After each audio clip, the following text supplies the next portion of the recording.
Gorillaz have just released a brand new single. It is called The Happy Dictator, and it is featuring The Sparks, which is a collaboration that, whilst I probably never would have put together in my head, is one that makes a lot of sense, especially in this kind of era of the Sparks' career where it seems like collaborations are kind of part of their thing. In fact, I have seen the Sparks live once during their tour with FFS, if anyone can remember that very strange chapter in musical history where Franz Ferdinand did a collaboration album with the Sparks that literally features a song called Collaborations Won't Work. Collaborations don't work. They don't work, they don't work. That album is really, really strange, and seeing him on that tour was also quite strange. Seeing Franz Ferdinand assist the Sparks in playing this talent big enough for the both of us was quite weird.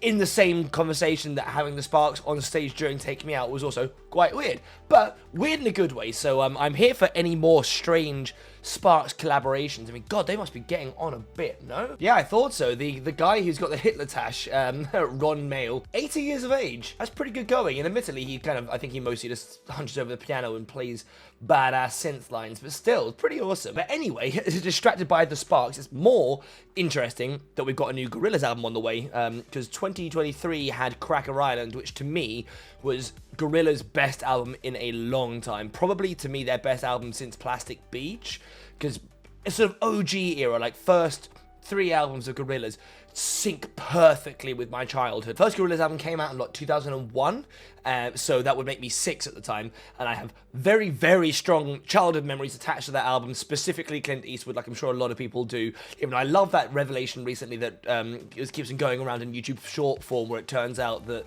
the beat for that song is actually just like a demo like built into one of the keyboards he had, which is pretty amazing. It just came like that.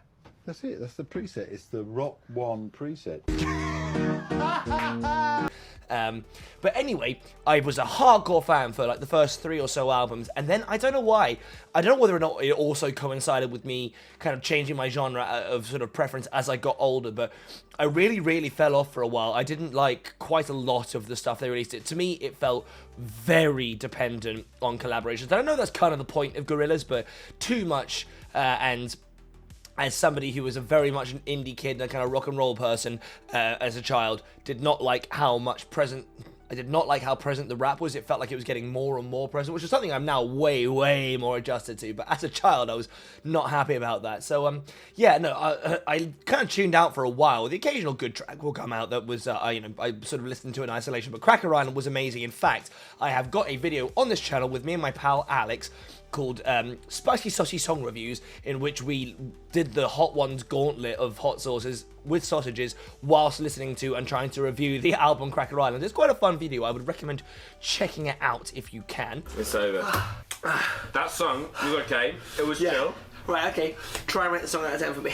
I'd give it a 6.5. We are now on to The Mountain, I believe, which is really, really interesting historically. So I'm reading this Rolling Stone article. Supposedly, Damon, Albarn and Jamie Hewlett went to India and recorded large portions of this album in India, and in the sort of like the lore, the animation, etc., the band, Gorillaz, the 2D Murdoch and the rest, moved to India with the use of 4 fake passports. So that's kind of an interesting arc, and apparently also both of them experienced loss recently. I think both of them lost their dads at least, and I think Jamie Hewlett also lost his stepmom or something. They both had some like pretty not great family trauma, loss type stuff. So apparently it's all about that and them kind of channeling it and kind of almost using the Gorillaz characters as a way to like normalize death and help it to be something that's easier to cope with, which as a mantra sounds great. Apparently they're very, very happy with this this album in particular, and it's got a really good selection of other people collaborating on it. They've got idols collaborating on their Paul. Okay, I thought I said Paul Simon. It's Simonon. I don't know if that is a typo or that's another person. Paul Simonon, apparently. Johnny Marr. And also, interestingly, Anushka Shankar, the daughter of Ravi Shankar, which is something I wouldn't have put together, but apparently in this article, Damon Albarn was saying that he was actually raised on, like, classical Indian, like, Raja. So Ravi Shankar was actually, like, a huge part of his sort of like growing to love music, which is something I wouldn't have said shine through much of his career, if I'm honest. I can't think of many Ravi Shankar sort of inspirations in Blur, but anyway, all of this has set up to be quite an interesting arc for Gorillaz, and I'm here for it. So, without any more waffle from this guy, let's jump in and listen to The Happy Dictator featuring The Sparks. As far as I'm aware, there isn't, no, it's a visualizer, there's no music video for this one, but that's fine. There's also apparently a lot of Indian musicians featured on here as well. The parts of this album were also recorded in Devon, so...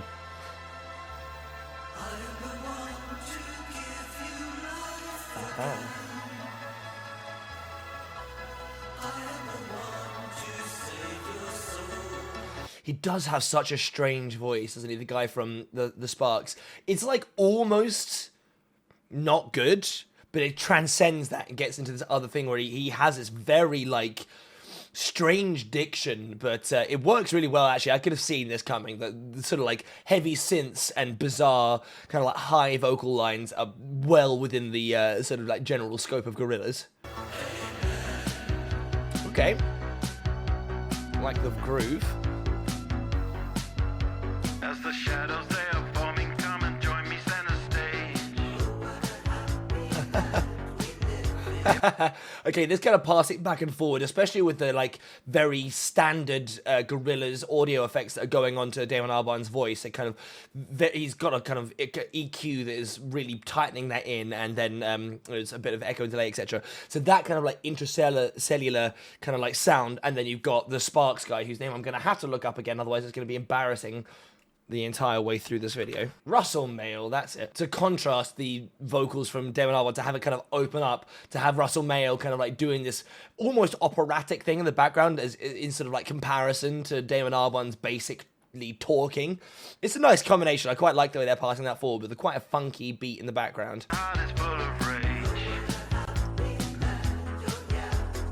In a world of fiction, I am a velvet glove. Just so many layers of synths that get more and more. It's the sweet spot for both bands. I am the love. Ooh.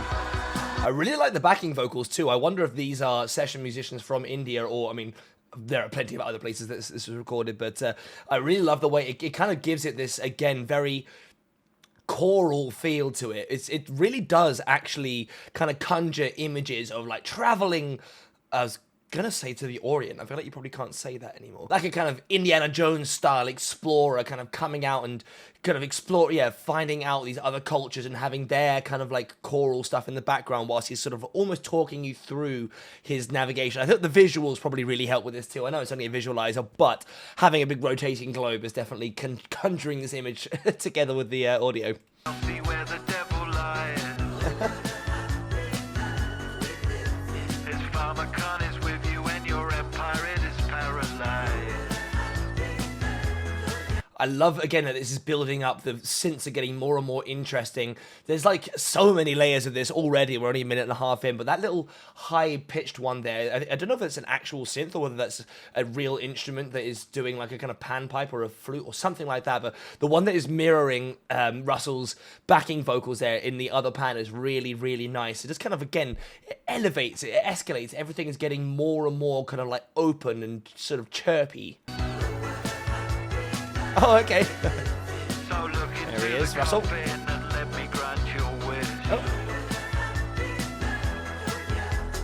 No more bad news. Nah, I like this as a B section a lot. It's a very, very natural chord progression there, but it takes that minor swing for a second, which is kind of interesting because you get Noodle like looking longingly into the screen. Again, it's kind of cycling back. I'm really glad I read that article where they're talking about how this is kind of a little bit about Damon and Jamie kind of like learning to deal with death, because I feel like, again, like No More Bad News, lyrics like that, there is definitely kind of stuff interweaving there. It feels very personal. Will be bright. Those backing vocals are awesome. Everything is slowing down, yet everything is This is like the vocal distortion there. The production on these stuff is just absolutely insane. Just like it's massively pitch shifted down there for just this weird kind of little transition thing before we get back into the kind of main groove. Like it's kind of building up again. The pace was getting higher. They were doing some more distorted stuff with the synth in the background, and you kind of feel like it's about to explode, and then you kind of get this strange distorted kind of middle section instead, whilst 2D is staring at me. I like that there's actual footage of the sparks in it too. It's gotta have a drop, right? There we go.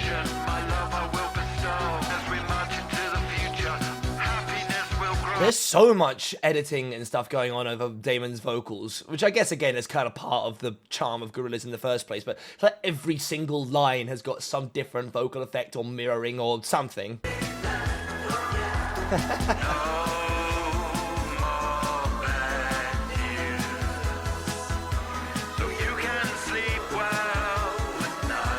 I feel like Russell's vocals are way more present in this version of the chorus as well.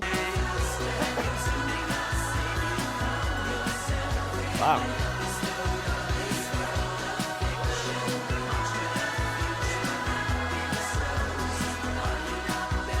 It's such a rich sound. There's so much going on. You've got various... that whistle keeps on coming back in there and like pricking my ears up, which I love. And then it's like, you know, about 4 layers of synths. And now Russell's got like a bit more of a kind of like leading line here, where he's really able to just like talk to the camera, which is really interesting. The combination of having them live action in the video is also quite fun. There's just so much going on. I mean, it's one of the things that Damon / Gorillaz just do so well.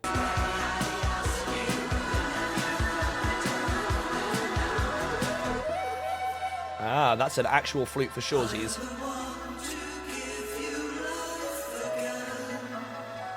Wow, this is taking a break I wasn't expecting. I guess this is like your big B section, your bridge, where it kind of like slows everything down a little bit more. You can take advantage of Russell's ability to kind of do these quite strange kind of rising vocals that get really quite high.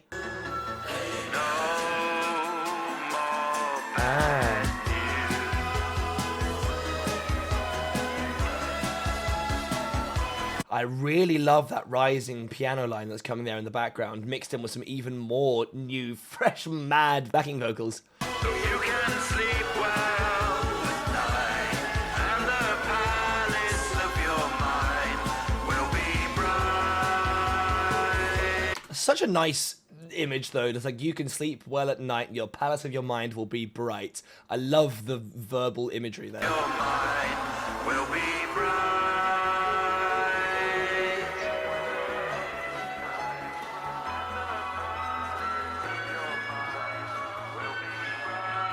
And then it just leads itself out. That lead line, that keyboard line, just kind of like, it's almost playing you out as they get further and further away, and you go full cycle on the visuals there, going back to that map. Well, that was great.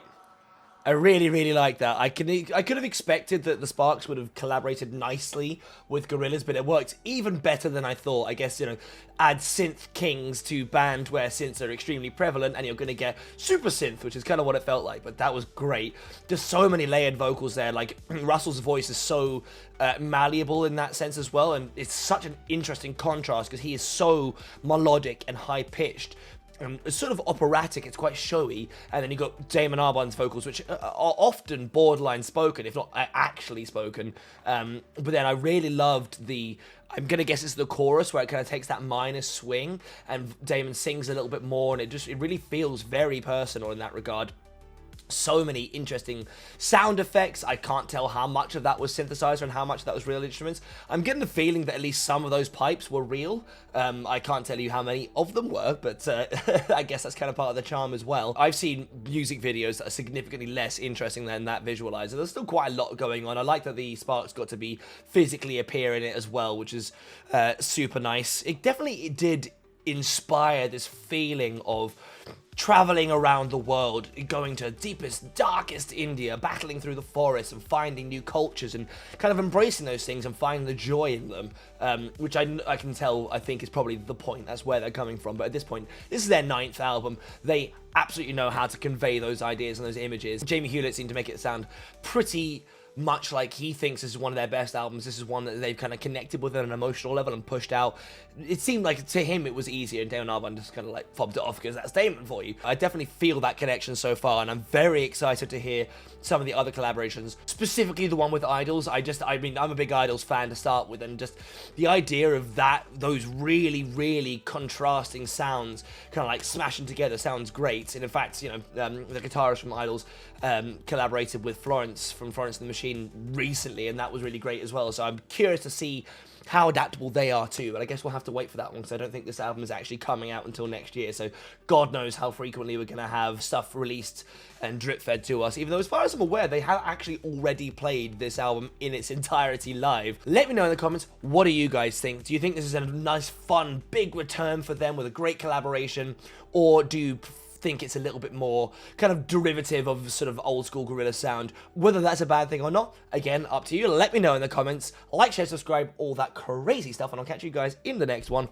Peace.